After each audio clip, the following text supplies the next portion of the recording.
Good evening, everyone. As you're joining, don't be afraid if your camera is off. It's not a problem at this time. If you want to turn it on, we'd love to see your lovely faces. And I'm going to introduce our guest speaker, who this evening I am very excited to say we have Pujan Patel, who has come along to speak to us from the Royal Brompton. He has a specialist interest in severe asthma and the association with eosinophilic diseases. And I was delighted to meet him last year at the British Society of Allergy and Clinical Immunology, and even more delighted when he said he would come along and share his expertise with us and our community. So thank you for coming along. And at that point, I'm going to hand over to yourself, Pujan. Great, lovely, and thank you very much, Amanda. A very good evening, everyone. I presume the sound's going through okay, so I'll keep going until someone tells me otherwise. I just wanted to say thank you for the invitation, because this is obviously something that is very close to my heart, only because it's what I do on a daily basis. So for those of you who just to give you a bit of insight into my day job, as it were, all I actually do is see patients that have eosinophilic related lung diseases or disorders of their breathing. And so it's a great pleasure to be able to talk on this topic. And the first thing I must say is obviously that I'm not a gastroenterologist and I'm not an expert. Actually, there are probably a number of you on the call who probably know a lot more about eosinophilic gastrointestinal diseases than I do, because patients often know exactly what's going on far better than us medics. But ultimately, I do see a lot of patients that have involvement of their lungs. So what we will do is try to highlight really where the overlap occurs in these conditions, and also touch on a little bit more about what's been developed in our understanding of recent times. So as is customary, I have just some disclosures to share. Get along the next slide. There we go.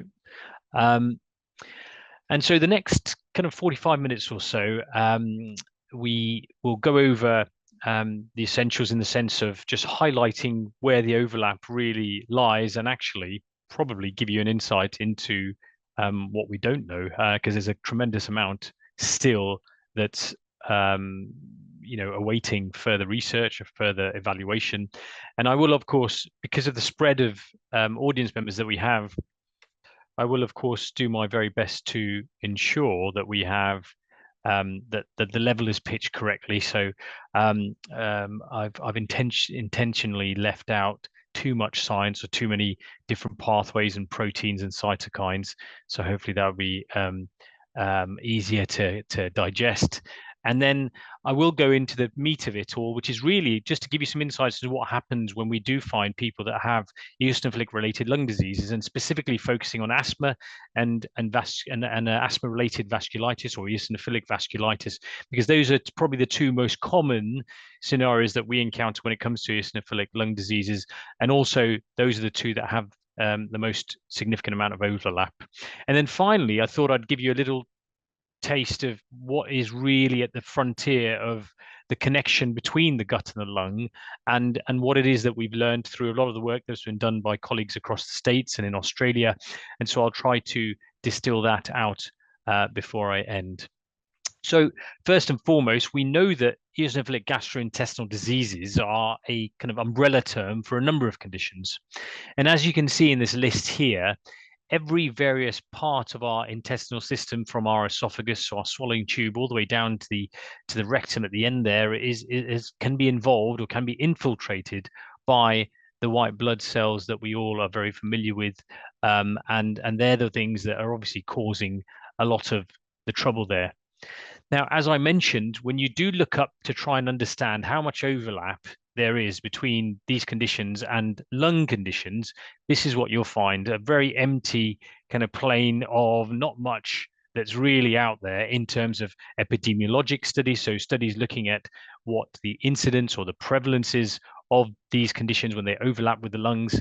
And ultimately, you've got kind of case studies. So that means just very few cases that are reported in the medical literature, or in fact, smaller cohorts of maybe 10 or 20 patients.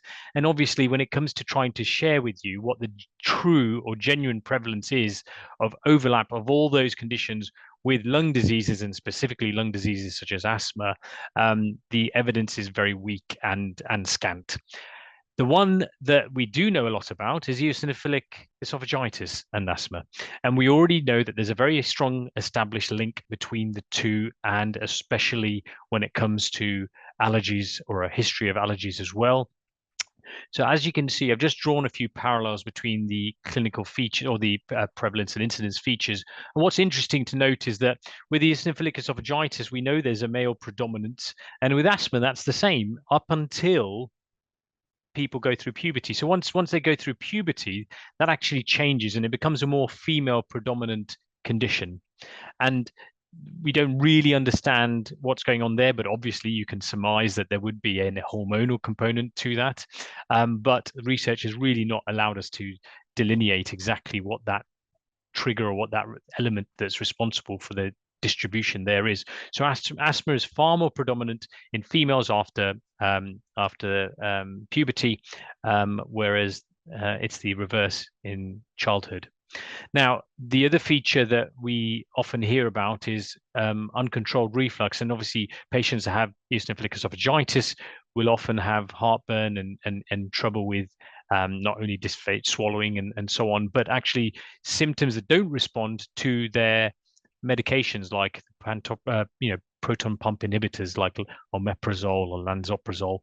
And that is often an overlap feature that we find in asthma, whereby patients who have uncontrolled gastroesophageal reflux also tend to have uncontrolled asthma. So we often find that when you control the reflux in patients with asthma, you can actually control their asthma. And so we find ourselves prescribing proton pump inhibitors like omeprazole and lansoprazole, often in patients with asthma. And we think that the pathology there is mainly related to the fact that there are sensory receptors within your swallowing tube that can become irritated by acid or acid reflux, and that inadvertently will cause the lungs to constrict and tighten. And so you can see that there's already a very strong link there and through the nervous system that actually makes the lungs and the swallowing tube behave, because ultimately your breathing tube and your swallowing tube touch each other. They lie anatomically in front of and behind one another. And therefore, irritation of one can certainly lead to symptoms in another. And we often do see that. I can remember cases of patients who I've actually not changed their inhaler, but given a proton pump inhibitor to, and they often would turn around and say, well, actually, my breathing's much better controlled now. The other thing to be mindful of is obviously the overlap with symptoms. I mean, cough is a very common symptom in asthma, and actually in the pediatric population with patients who develop eosinophilic esophagitis will often have symptoms of cough as their presenting complaint. And it is a smaller proportion, so it'd only be around 15% or so is what's been quoted. So not a tremendous amount, but just something to make us think twice when there are patients who are having, or children who are having cough as their only presenting feature. Now, if you have patients who have eosinophilic esophagitis, the chances of them having asthma are threefold greater. And so that is obviously putting a lot of emphasis on gastroenterology colleagues, so colleagues who might, or even primary care colleagues who would be encountering patients that have eosinophilic esophagitis, really taking a step back and taking a moment to ask a little bit more about breathing related symptoms in patients that have eosinophilic esophagitis.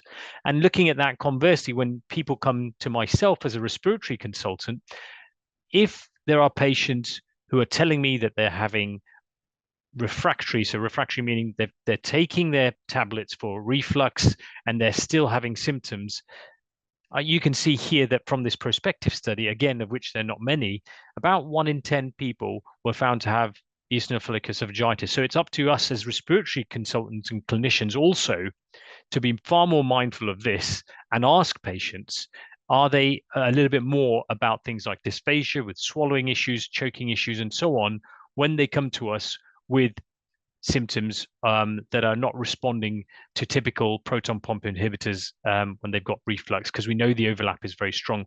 And something that was published just a few months ago from a Swedish study actually provided even more compelling evidence from a nationwide population study that looked at what is the chance that you could develop new onset asthma after being diagnosed with eosinophilic esophagitis. And in fact, it was nearly a four-fold increase in risk of subsequently developing new asthma if you had a diagnosis of eosinophilic esophagitis. So if you are treating this condition or you have this condition, it's again an important thing to be mindful of the symptoms of asthma, which we'll go to in a moment.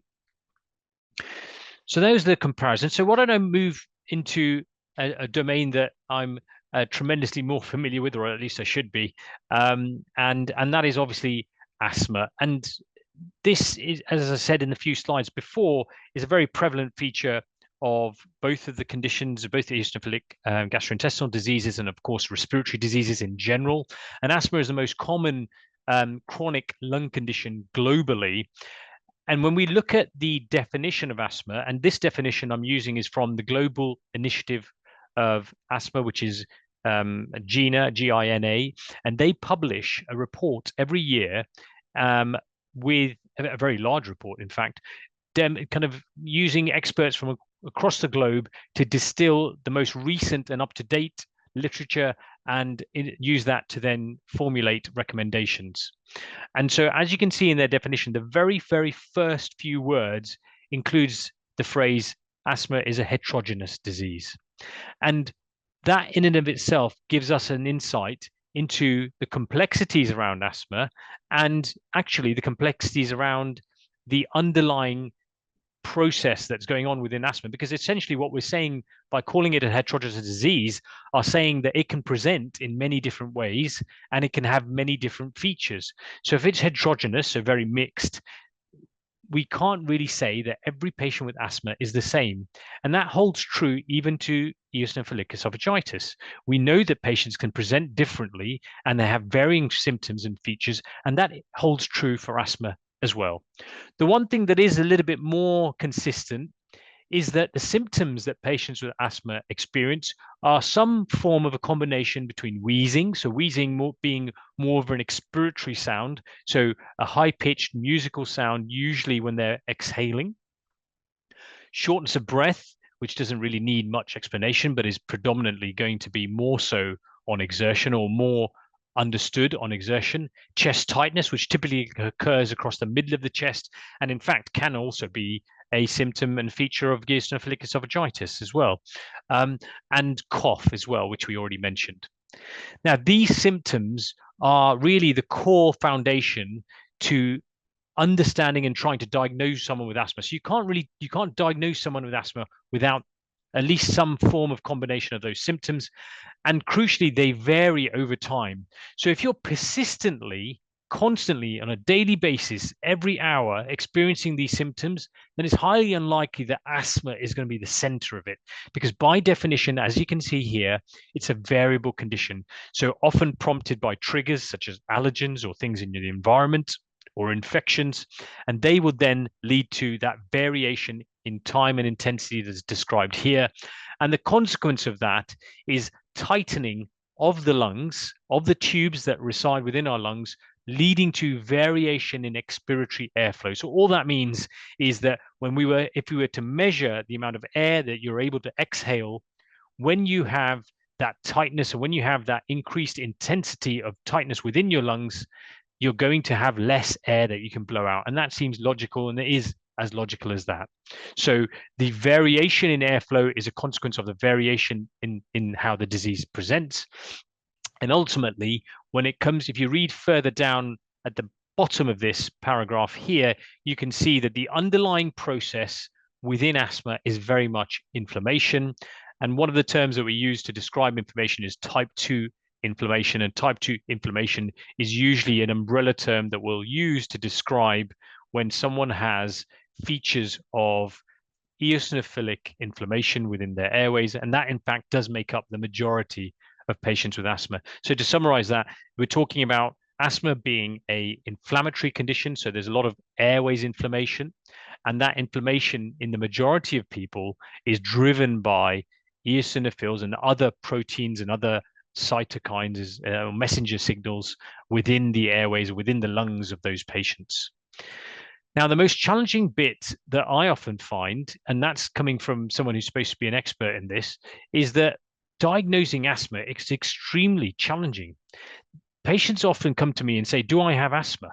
And the reality is there is no test that I can do or is available in the world that can definitively tell you with certainty that you have asthma. And so what asthma is really, when we come to diagnose it, is a combination of symptoms that I described in the previous slide with some objective changes. And what I mean by objective changes are things like changes in the airflow, changes in lung function, or some other clues, which I'll tell you in the next few slides. So the first foundational component of diagnosing someone with asthma, as I said to you, were typical symptoms. And so what do I mean by typical symptoms? Yes, it's the wheeze, the shortness of breath, and cough and tightness in various combinations. But these are often, when we look for clues, we often ask patients, how do you feel at night and in the mornings in particular? And how do you respond to when you pick up a cold or different environments? And those are clues or features that will lean towards a diagnosis of asthma and make you be at far higher probability or greater pretest probability of having asthma. But remember, that's only half the challenge. We've now got to marry those symptoms with something objective that demonstrates changes in airflow within their lungs. And so one of the tools, and then we've got a number of tools, which doesn't really help because it makes it even more complicated, really. So one of the tools that we have that is often used by GPs, and some of you may already be familiar with, is something called peak flow variability. Now, on the left here is the Wright's peak flow meter, and that is a very, it's been around for more than a few decades, to say the least. And what we typically would use this meter for is asking patients to take a very deep breath in and then blow out as hard and fast as they can to then see where this dial lands. And ideally, we would ask people to do the best of 3 blows in the morning before their inhalers and the best of 3 blows in the evening, and then plot a 2-week diary. So it is a little bit labor intensive. However, it is incredibly helpful because it allows us to determine whether there is an objective element to support your underlying diagnosis of asthma.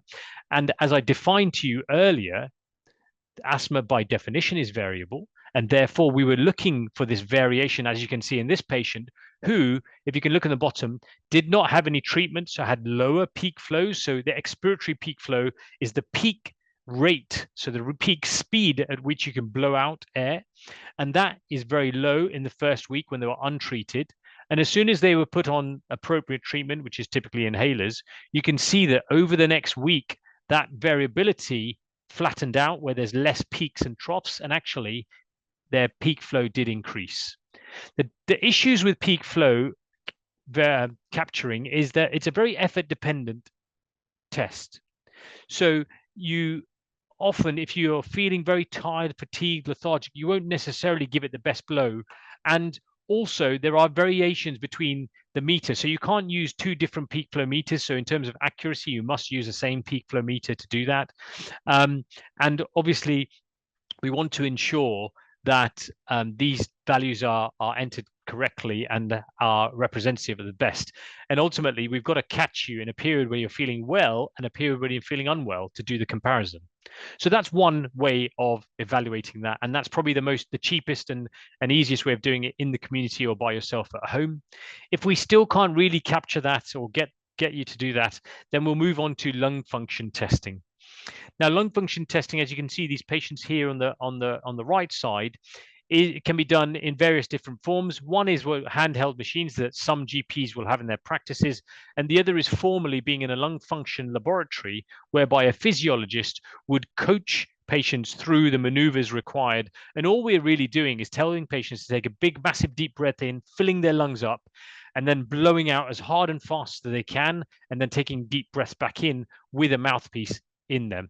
And so what we're measuring, if you look at this graph here, and I'm not going to try and confuse you with all these numbers, but if you look at, I'll just very simply explain. On this graph here, on the x-axis at the bottom, you have time. So what we're measuring, and on the y-axis, sorry, we have volume, which is in liters. So the liters, the amount of air that you can exhale. So what we're really measuring is we take a big deep breath in and blow out as hard and fast as you can. So this blue line is representing how much air you're blowing out over time. And we want you to blow out all the way till the end, till you have no more left in your lungs. And so what we're comparing then is how much air you blow out in the first second, which is forced expiratory volume, so FEV1, and we're comparing it to the total amount of air that's in your lungs, forced vital capacity. Now, if you go back to what I told you about what happens in asthmatic lungs, we know that there is tightness or constriction of the tubes that line our lungs and inside our chest. So if those tubes are tighter, what would you expect to happen to this graph and to the amount of air that you can blow out of your lungs and how fast you can blow the air out of your lungs? Now, logic would tell us that obviously that should be a slower process. If you've got tight tubes and you wouldn't be able to get the air out as quickly, and it would take you much longer to empty your lungs. And so that's exactly what we see in asthma. So you can see in the red line here that when we tell an asthmatic patient to blow out, they take much longer and they're slower at getting that air out. And therefore, if I were to measure how much air you released in the first second compared to how much air you were able to release at the end of your blow, that would obviously be much lower. And that is the variability. That is a variation that we're looking for. Now, let's say you can't even do this maneuver because spirometry is a pretty tiring maneuver and it's not very friendly to when people are really feeling unwell, because we do need you to take a massive deep breath in, and we make you do it 2 or 3 times because we want the result to be reliable and consistent. So you have to do it a few times. So let's say you can't do that. One of the other tools that have been developed that can assist us with supporting the diagnosis is something called fractional exhale nitric oxide. And as you can see on the right here, it's a very simple portable kind of desktop device that requires patients to take a breath in and out through this device at a very kind of gentle pace, but essentially it has to be done at a specific flow rate to ensure that enough sample is captured from your air. And what this device does is it measures the amount of nitric oxide that's being exhaled through your breath. And what we understand about nitric oxide is that it is produced or increased in production in patients that have asthma. Now, that is a very nice tool to use as an additional support to the diagnosis when you have symptoms consistent with asthma. However, as with all tests, they are not perfect. And as with all tests, there are confounders. So if you have nasal polyps or allergic rhinitis, which is essentially hay fever, or if you've recently had a virus like a rhinovirus, which is a common cold virus, or if you consume too much coffee and things like beetroot and lettuce, which contain a lot of nitrites, you will have a higher level of exhaled nitric oxide. And so and on the flip side, you've got someone, if you smoke, that actually suppresses your exhaled nitric oxide, and it tends to be lower in patients who are already on steroids or inhaled steroids. And so it is a very good test as long as you know what the other confounders are within the patients that are having those tests. And the other thing that's a bit confusing is that the cutoffs that we use internationally through different societies vary a bit.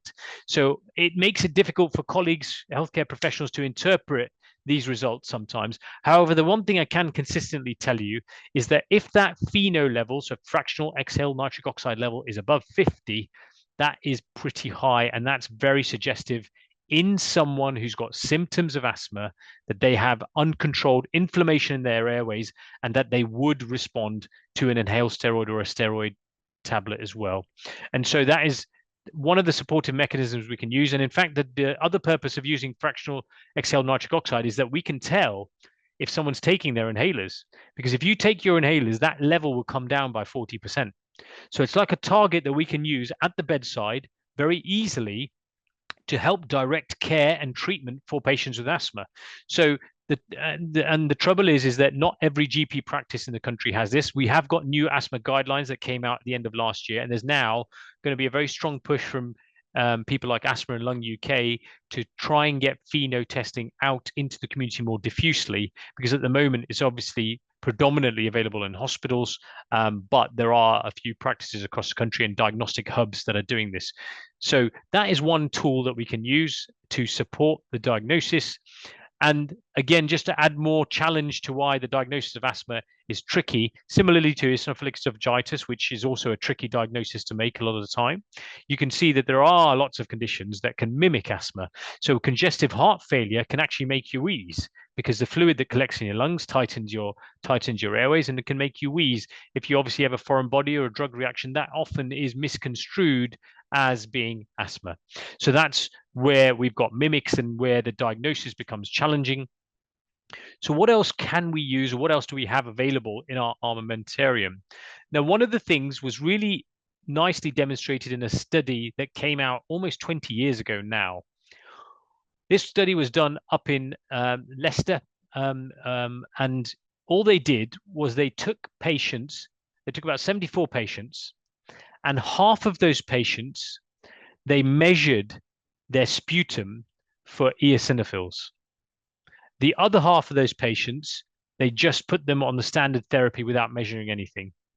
The patients who they measured sputum eosinophils for, they increased and decreased their inhalers for asthma based on what their sputum eosinophil levels were doing.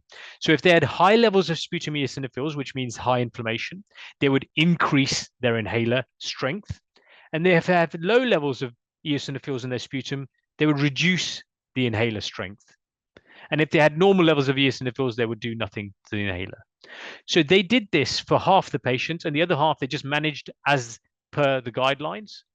And when you look at what happens to those patients over a 12-month period on the right here, you can see that in the dashed line, if you titrate someone's inhalers or their asthma treatment according to the amount of eosinophils in their sputum, they have far less exacerbations than someone who follows just the regular guidelines, which are essentially blind in the sense that they do not measure eosinophils and you just measure symptoms. So in the normal guidelines for asthma, you typically would only change the inhalers based on how the symptoms are.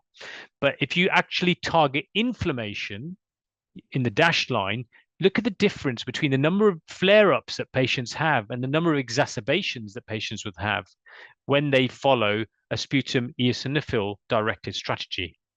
Now, the trouble with this is sputum eosinophils are very difficult to measure, and you can't do sputum eosinophil measurements everywhere and anywhere, and they are refined to specialist labs and research centers. So what can we use as a surrogate? Fortunately, blood eosinophils actually correlate rather well with sputum eosinophils. They're not perfect, as I already mentioned with other tests, but they actually correlate rather well. And so if you've got someone that has raised blood eosinophils, this is obviously in the context of having a diagnosis of asthma, you can be certain that they are likely to respond to asthma inhaler very well. And actually, you could probably follow their blood eosinophil count or even the FENO to help direct their therapy and to make it more of a precise inflammation-directed therapy as opposed to just symptom-based therapy. And I think that's really nicely demonstrated in this study that was done in over 25,000 patients. And it was done by David Price and his colleagues in 2018. And although it looks busy, I'll walk you through it and it'll make a lot of sense. So on the left here, you have the risk of asthma exacerbation. And here you can see blood eosinophil counts measured in deciles. So usually they're demonstrated as either a decimal point. So either on if you have your own blood test results, you'll see either 0.2, 0.3, 0.4, or you'll see 200, 300, and that all just depends on the units. Now, what you can see in this forest plot here is that as those blood eosinophil counts start to rise, look at what happens to your risk of exacerbation. The risk of exacerbation goes up incrementally with the increase in your blood eosinophil count. And in conjunction with that, your asthma control also starts to get worse as the blood eosinophil counts go up. And so the other thing that we should be highlighting really is that the eosinophils in this red box are actually the normal range. So you won't ever, as a healthcare professional, see a red mark or a H or an arrow showing an upward sign on patients that actually have a risk of exacerbation with asthma, because this will fall in the normal range. So it's about creating a habit of having healthcare professionals routinely look at the range of eosinophil that the patient has if they carry a diagnosis of asthma, because we know that correlates with their risk of exacerbation. And actually, you probably need to increase their treatment if those eosinophils are really high in patients with asthma. Now, that's one marker, which is measured in the blood, but you could probably argue with me and say that, well, when I go to the GP, by the time they do a blood test, I won't get the results for a week. So how am I going to know, or how are they going to know what to do about my treatment? And I think that's where where FENO comes into handy, because when we FENO is something that sits on the desktop and actually takes less than 6 seconds to do. So if, as you can see with this study, that patients with asthma, depending on what their FENO is, and remember I told you anything above 50 is high, but actually what you can see here is as the FENO starts to rise, the risk of exacerbation, which is what's listed on the y-axis here, in the black line also starts to go up. So the higher your FENO, the higher risk of further exacerbations of asthma. So we've now got 2 biomarkers that we can use to help direct how aggressive we need to be with someone's therapy and how much we need to increase or decrease their inhalers in terms of managing asthma. So hopefully this will be a different landscape over the next few years when FENO machines are rolled out to a far greater population. But you can see the benefit, because as I mentioned earlier, you can also use FENO machines to direct how well someone's actually taking the steroid, or how well the steroids are suppressing their inflammation, because FENO is a marker of direct airways inflammation. So I've said all this to you, and I keep talking about inflammation, but those of you who are already healthcare professionals will be very familiar with the fact that asthma has historically been treated with a blue inhaler. So everyone knows that there is blue rescue Ventolin salbutamol inhaler that patients are initially given to help open up their lungs. And they do that because that's how they work. They bind to receptors in your lungs and they cause the lungs to open up and some of the muscles in your tubes around the lungs to relax, and therefore make people feel less short of breath and less chest tightness. But that's all they do. So if the mechanism of this inhaler that everyone's given historically for asthma is just to relax the muscles in your lungs, how does that treat inflammation? Where's the connection between reducing asthma risk and asthma exacerbations and actually just treating symptoms? And so that's why in 2019 there was a massive change in the guidelines for asthma, because finally there were studies done and actually made us realize that we'd been doing things a bit wrong all this time. Because how can you treat something that is an inflammatory condition by just giving someone something just to relax their lungs and to relax the muscles around their lungs? And so for that reason, there was a fundamental change in our approach, and that was only mirrored in November last year in the British and Scottish guidelines, because it took so many years for them to finalize the massive document that they did produce. And so now you'll see, even in the British and global guidelines, that the blue rescue inhaler is no longer a primary inhaler for management of asthma, because there is no anti-inflammatory component to it. There is no inhaled steroid within a blue inhaler. So you cannot expect to improve someone's breathing, which is driven by inflammation, by eosinophils and other cytokines of inflammation, by giving them just an inhaler that's going to make their lungs relax.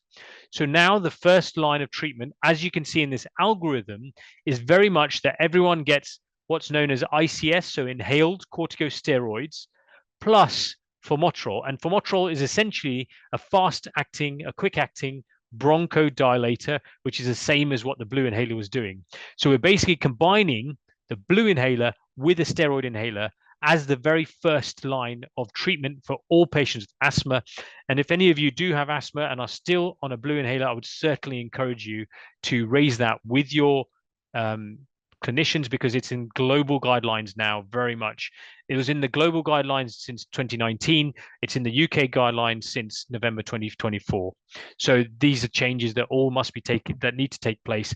And as I hope I've convinced you, inflammation is at the center of asthma. And so there's no point, it doesn't make any sense in treating inflammation without some form of inhaled steroid. As you can see in this diagram, there are two pathways. Now, the top pathway here is the ideal pathway because you can use a single inhaler to treat your asthma. And actually, where people used to be given this brown inhaler and or blue inhaler, you now can actually just use the single inhaler to do both your maintenance, so daily puffs, as well as rescue puffs. So you use just the one inhaler to treat both rescue when you're feeling tight and short of breath, as well as your maintenance. Whereas the bottom kind of pathway down here is for patients and kind of countries where you cannot get combination inhalers. So there still is a place for the blue inhaler only if you're in an environment where you cannot get access to a combined inhaler. And as is written here, you never ever take a blue inhaler without taking a puff of a steroid inhaler with it. So instead of, so you're generally always going to be taking a blue inhaler with a steroid inhaler, or in this country, across the UK and America, you'll be able to use just a single inhaler to do that. The one nuance with America is that it is not FDA licensed yet to use just a single inhaler. So often when I speak to colleagues over there, they often have to do how should we say, a bit of wizardry with the pharmacologic prescribing to get patients the right inhaler. So that is still a big issue in the States. Now, if I just give you a little insight into the UK NICE sign BTS guidelines, you can see again, not for any particular reason in terms of the details, but you can see that the therapy is very much, there's no mention of a single blue inhaler here. It's always inhaled corticosteroid with formoterol. MART stands for maintenance and reliever therapy. So that concept that I described to you, where one inhaler can be used to treat both inflammation and symptoms, you can see here that maintenance and reliever therapy means that maintenance meaning 1 or 2 puffs twice a day, and reliever meaning when you need it. And so that is generally the direction of treatment. And if that fails, then ultimately is when a referral to a specialist is recommended. And so what that looks like is inhalers, one of these inhalers in the UK market, and these are the combinations. So ultimately, everyone, if you're just on a blue inhaler, everyone needs to be changed across and should be getting changed across to just a combination steroid and blue inhaler. And if you're on any of the other combinations, there are very clear guidelines as to how to change that across. Now, all this applies to about 90 to 95% of patients with asthma. So the majority, obviously. And the biggest difficulties with asthma is actually adherence and inhaler technique. So the challenge, as I'm sure any of you with asthma who are being entirely honest with yourselves, I'm sure you'd all tell me that it's very difficult, and understandably so, it's very difficult to take your inhaler every single day consistently. And the other difficulty is actually the right technique to make sure the inhaler doesn't stop in your throat when you inhale it and actually gets deep down into the bottoms of your lungs. So those two things are very key in the management of asthma. And that's often where people result in lack of response because the treatment isn't getting to where it's needed, or you're just not able to take your inhaler at the appropriate dose intervals.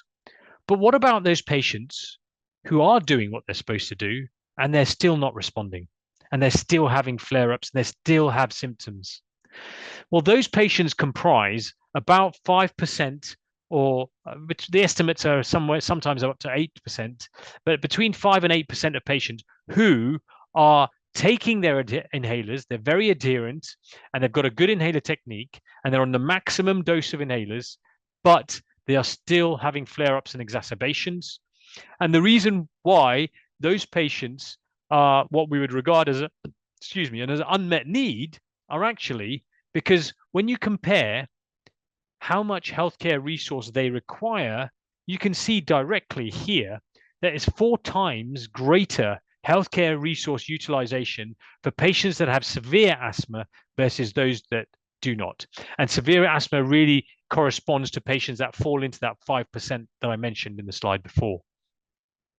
So what is it that's driving a lot of this increase in cost? And the sad reality is that once you're on inhaled corticosteroids or inhaled steroids, the only other option is steroid tablets. And as you know from eosinophilic gastrointestinal diseases, anytime you give someone who has an eosinophilic condition steroids, the majority of them tend to respond rather well, and they work very well for those patients. And it's no different in asthma. However, the problem is that those steroid tablets are very easy to come by. They're very cheap and they're very freely prescribed. And so what that means is, because they make you feel so much better, because they relieve those symptoms of asthma, because they help you get out of hospital or get out the A&E, you will often find that patients that have severe asthma, so those 5%, will fall into this repetitive cycle of steroids after steroids after steroids. And the sad consequence of that is profound, because courses of steroids and steroid tablets lead to a whole host of side effects and detrimental changes within your body. And this is often something that's never explained to patients properly. And I find myself having to explain this to patients after they've been on steroids for years and years and years. Now, some of you may already be familiar with this. Some of you may have already experienced this. And you will notice that thinning of the skin, easy bruising, actually blood clot risk, sepsis risk, all those things increase with more oral steroid use. And these are just a few of those. And the trouble is there's this very strong belief within the medical community as well that essentially steroids won't necessarily cause these things. And I couldn't think of a better study than this to demonstrate that. And I know this looks busy, but I'll walk you through it and hopefully it'll be easy to comprehend. This was a study done across 25,000 patients. What they did was they followed them up for about 8 years. They took a group of patients with asthma and steroid tablets, and they took a group of patients with asthma without steroid tablets. When you compare those two groups and follow them for a period of 8 years or longer, and look for all the adverse effects that we know are associated with excessive oral corticosteroid exposure, you can see in the green dots what their risk is for development of all of these conditions. And the green dot represents a total of 4 courses of steroids in a lifetime. So 4 courses of steroids is essentially 30 or 40 milligrams for 5 or 7 days. And that would put you into the green box, into the green dot. So if you've just had 4 courses of steroids in your entire life, you can see that the chances of you having implications on your mental health, on your risk of osteoporosis, your fracture risk, diabetic risk, heart failure risk, all those things start to rise as you take more oral corticosteroids. And as those dots increase, they just represent higher amounts of oral steroid use. And so you can see how profound that increases as you've had more oral corticosteroid exposure. What we often do in medical practice is ask patients, how many steroids have you had in the last year? But as you can see here, this data clearly demonstrates to us that that is not the right way to look at this. We need to understand how much total exposure someone's had to then understand their risk of all these conditions and then act upon them and then do something about them. Fortunately, in the severe asthma space, and as some of you are already familiar with from your experience with esophageal eosinophilic esophagitis, we have in the last decade had a profound proliferation, really, in the amount of therapies that have been made available to target airways inflammation. Because I've said to you that the majority of patients with asthma can respond to the right inhaler. It just needs to be that they need to take it and it needs to be done in the right way. But what about the patients that fall into the 5 or 10%? Those patients are using their inhalers and still needing steroid tablets, which demonstrates to us that they're breaking through. Their inflammation is so strong that it's overwhelming their treatments. And so we need something else to replace the steroid, because the steroid is the only thing that dampens their inflammation. So the steroid tablet, luckily, can be replaced by asthma biologic therapies. And over the last 10, well, Xolair has been there for 20 years, which is omalizumab, and anti-IgE biologic. But the other biologics that have been produced have all come out in the last decade. And now we have 6 in the asthma space. And all of these biologics block various aspects of the inflammation that is responsible for the symptoms of asthma. And I'm saying the symptoms of asthma, but I really mean symptoms of eosinophilic disease. And all of these biologics have impact on that. And I told you I wouldn't be showing you too much sciencey stuff, but I've just got the one slide here, which just to demonstrate where these injections or where these biologics are working. And here is a diagram of the lining of your lungs up here, so the airway epithelium. So the air that you're breathing in is above in this top space up here. And the lining of your epithelium, below that is obviously the tissues of your lungs and the different proteins and pathways that are activated when someone has asthma.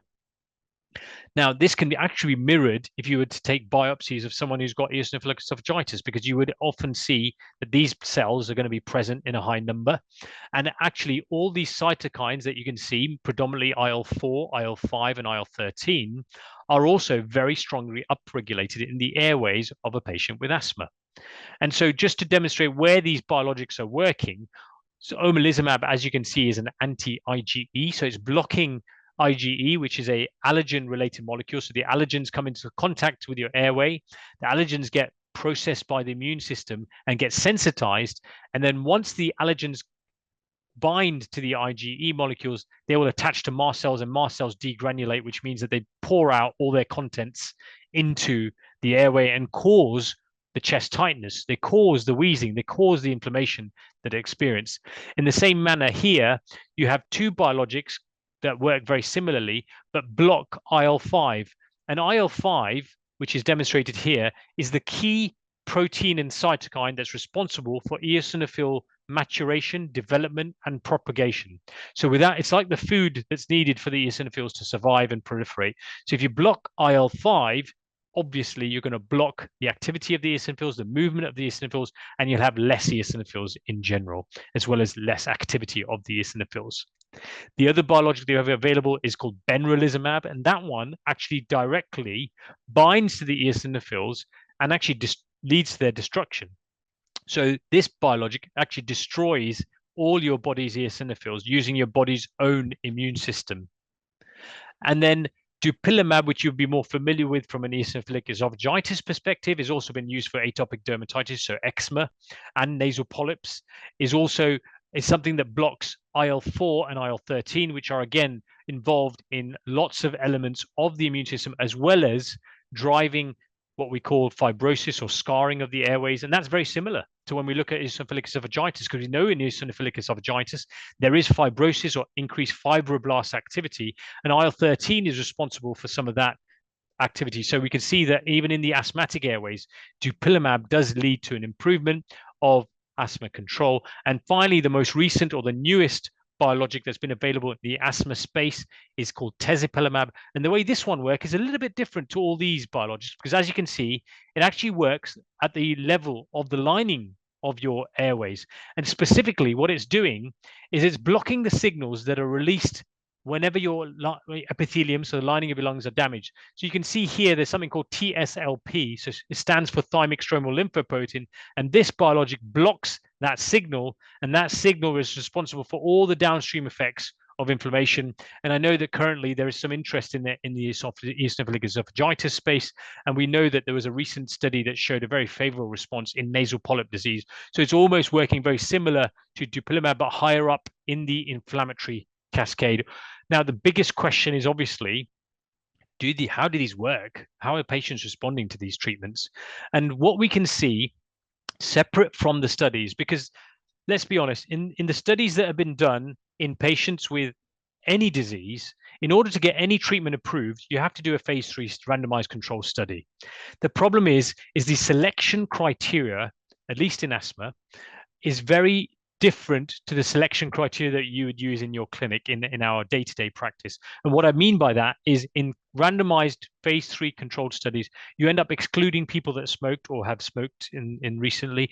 You exclude patients with other overlapping comorbidities, which means you exclude patients that have other conditions. And that's just not reflective of real life. When patients come to me in the clinic, only 20% of the patients that I see in my clinic would have even been eligible to go into these trials. So you can see that they're not reflective of real life patients. And therefore, once drugs get approved, I find it far more interesting and helpful to actually evaluate in a real world setting what patients' responses are.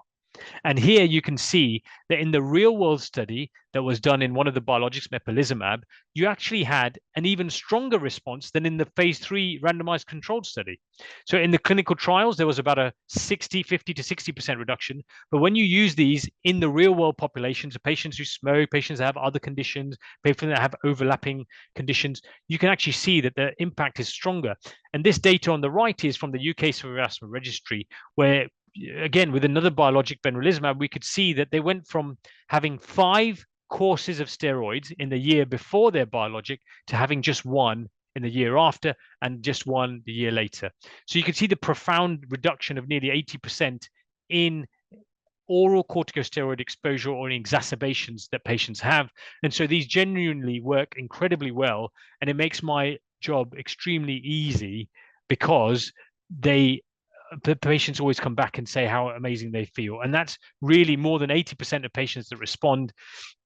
In the UK specifically, and I know that we've got people joining us from all across the globe, the structure of severe asthma services is a little bit different to other countries because asthma biologics are obviously very expensive therapies, somewhere costing the NHS somewhere between 15 and 20,000 pounds a year, and therefore they have been assigned or allocated or commissioned to 13 severe asthma centres across the country. And so in order to access these therapies, you either need to be at a hospital that is associated with one of these centres or be referred to one of these centres. And that's obviously not ideal because it means that you may end up, patients are having to travel quite far distances. However, this is changing, and over the next few years, there is going to be a change in how asthma biologic therapies are being delivered across the UK.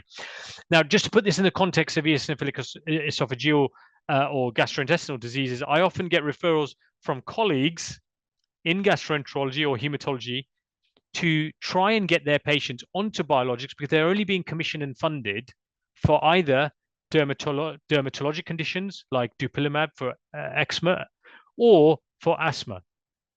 So I have to then use the asthma kind of requirements to try and get them approved, which is slightly different to other countries which have freer or more different access criteria. But in the UK, that is very much the structure of access to these treatments, or in fact, there needs to be kind of special requests or individual funding requests which are very challenging to achieve. So that's asthma in a nutshell. I hope I've given you insight into how we manage it and what we're doing. I have a few slides on EGPA because that's another overlapping condition, and I'll try not to take too long to go through that and the only reason I want to mention this is because it has a very strong eosinophilic component and overlap also with gastrointestinal disease at times. And so this condition used to be known as Churg-Strauss Syndrome or Churg-Strauss disease. And it was ultimately named after some American, well, actually they were Polish and Russian and Austrian pathologists in the 1950s who were working in America. And they found that there are patients that they come across that have lots of eosinophils in their body or in their pathology samples that also have concomitant asthma. And in their small vessels around their body, they found a lot of inflammation. So EGPA is what we regard as a small vessel vasculitis. Vasculitis just means inflammation of blood vessels. So in your body, we all have different sizes of blood vessels. And so vasculitis means inflammation of well, in the case of EGPA, would be a small blood vessel inflammation. And the problem is we've got blood vessels everywhere. So just imagine what that could do to someone's body. If you've got inflammation in all the small blood vessels, you're obviously going to have many, many organ systems involved. And as you can see here, it's very challenging to make this diagnosis because it nearly involves every single organ system. And you can see that the estimates, which are somewhere between 13% and 30%, involve the gastrointestinal system. And we know that the majority of patients will have asthma and ENT involvement meaning nasal polyps. And as I said, there are also other involvements of things like your nervous system and rashes with the cutaneous system. Now, one of the ways we differentiate this on measuring a blood test called an ANCA. And an ANCA, it stands for anti-neutrophil cytokine antibody. And ultimately, we are all taught in medical school that ANCAs are very positive in patients with vasculitis, but in EGPA, the majority of patients do not have ANCA positivity. And so as you can see here, only 35 to 40% of patients with EGPA actually have a positive ANCA. And the reason that's helpful is because it helps us differentiate what type of symptoms to be on the lookout for. So as you can see on the right, patients that have a positive ANCA blood test are more likely to have involvement of their kidneys and their vein and the nerves and have rashes, whereas patients that have negative ANCA blood test results are more likely to have heart involvement, gastrointestinal involvement, and lung involvement. And so when we look deeper into what type of symptoms would someone with EGPA would have, you can see that actually it's quite challenging because abdominal pain might just be the only thing that they highlight. Weight loss is something that's been identified, and nausea and diarrhea. And as you can see with this study, because there aren't really very many studies, but this recent paper from a few years ago from colleagues in China really showed the variety of presentations. And on the severe end, you can actually see people can get bleeding in their bowels, perforation of their bowels, because again, this involves inflammation of the small vessels that supply your entire body and obviously the gastrointestinal system. And you can see that there's a variation in how much involvement, but not much is involved in the esophagus, but more so in the stomach and beyond when it comes to that. In terms of managing this condition, as I told you before, any eosinophilic condition for the most part really responds well to oral steroids, and unfortunately it's no different.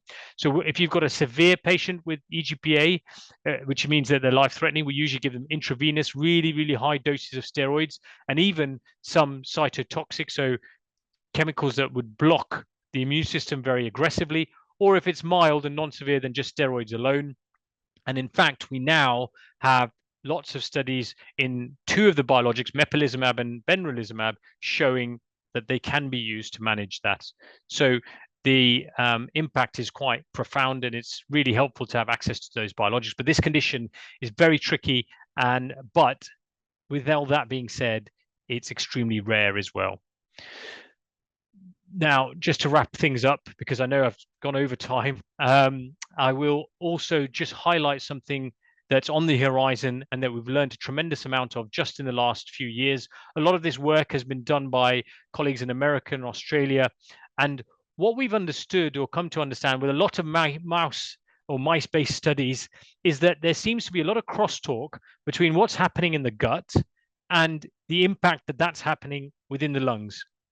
And this looks like a busy diagram, but if you start in the middle here, we can take the concept is that we all supposedly have or at least born with a healthy, balanced microbiome. And the microbiome is obviously just a reflection of the composition of bacteria and bugs within our gut.